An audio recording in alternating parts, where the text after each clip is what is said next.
Že vraj ja som ponúkol niekomu 1000 eur, kto ak dokáže, že som ja niečo niekedy povedal, takže mu dám 1000 eur. A že vraj som klamal. Ja? A kde som to povedal? Ale Šimon Žďársky, mám pre teba ponuku. Dostaneš odo mňa 1000 eur. Dostaneš odo mňa 1000 eur, ak mi ukážeš, kde a kedy som také niečo povedal. A že vraj som klamal? Ja?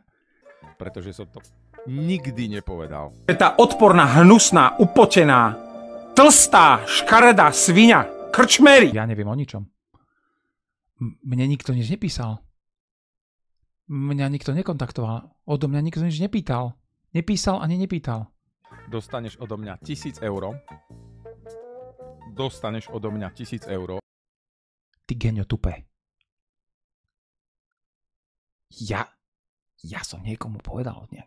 Dostaneš odo mňa 1000 eur, ak mi ukážeš, kde a kedy som také niečo povedal. Čo s tým ja mám robiť, že vy ste videli nejaké video na internete, ktoré som neurobil ja? Je tá odporná, hnusná, upotená, tlstá, škaredá sviňa, krčmery. Čo s tým ja mám robiť?